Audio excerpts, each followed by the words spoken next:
Hi, I'm interviewing Debbie Graham Shaffer today. The USTA tagline is "Find yourself in the game." Can you share a story of a time you found yourself in the game? Sure. It was back when I was playing tennis at Stanford University, and I really went to Stanford just to go to school and play a little tennis. And I ended up winning the NCAA singles title.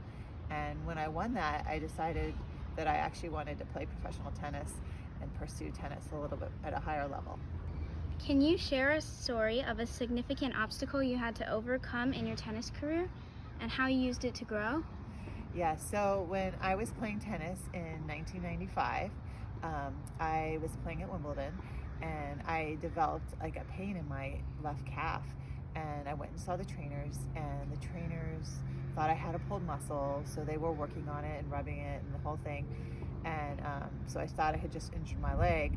So I got on the airplane to go home to Wimbledon, and when I got off the airplane in San Francisco, I ended up passing out, and I ended up having what's called a pulmonary embolism. And what I didn't know at the time was the pulmonary embolism traveled to my heart and my lungs, and my heart stopped, and I was actually clinically dead. And long story short, I was in intensive care for 3 weeks, and they said I'd never play tennis again. So while I was in the hospital, I watched a tennis player come back from injury that she had had. Monica Seles had been out because she'd been stabbed by a German fan, and she had come back. She was playing in an exhibition, and they showed it on TV, and she came back, and she was kind of fat and happy, and just happy to be out there. And I decided at that moment that I wasn't going to let anyone tell me what I was going to do in my life, and that I was going to come back and play tennis no matter what the doctor said. So I ended up coming back about a year later. I had to be on medicine that's a blood thinner, and I came back a year later, and then I ended up playing more professional tennis. Do you have a favorite quote? Can you share what it means to you? Okay. I have a lot of favorite quotes, but I have a funny favorite quote that's kind of short and simple. When I used to play before my matches, I'd always talk with my coach about how to play an opponent and a strategy and that kind of thing. And one day I kind of got confused on my match time, and I didn't know I was supposed to go on the court. My coach was somewhere else, and I couldn't talk to him before the match.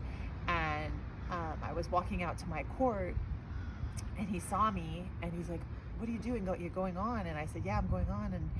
And I said, "We didn't get to talk about my opponent and the match, my strategy." And he said to me, he goes, "That's okay." He goes, "Just win the last point and you'll be fine."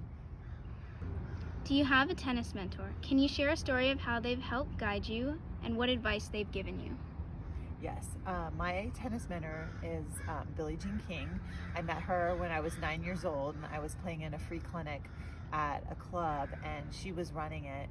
And for some reason, she came up to me during the club or during the clinic and started talking to me and asking me what I wanted to do with my tennis. And I said, I wanted to play at Stanford, and I wanted to play pro tennis. And she said to me, well, and I said, everyone thinks I can't do it. And she said, well, don't ever let anyone tell you can't do what you want to do. And she said, girls and women can do anything that they set their mind to. And she's just been a really good friend to me over the years. She's helped me even before I got married. She helped me with some troubles that I had with tennis. And she also was always there for some good advice. And even after I got married, she helped me with some job ideas and some things that I wanted to do with my career. What is one piece of advice you would give other girls? One piece of advice that I give other girls is to always be yourself, and to go out and believe that you can do whatever you can possibly do. A lot of times I think a lot of girls think they are limited in what they can do and what they can achieve. And I know that if any girl puts their mind to it, they can be the best player they can, or be the best student they can, or just be the best person they can. So I think that girls need to, sometimes they get a little intimidated and a little nervous, but they just need to believe in themselves and believe that they can do whatever they want to do in life. Thank you.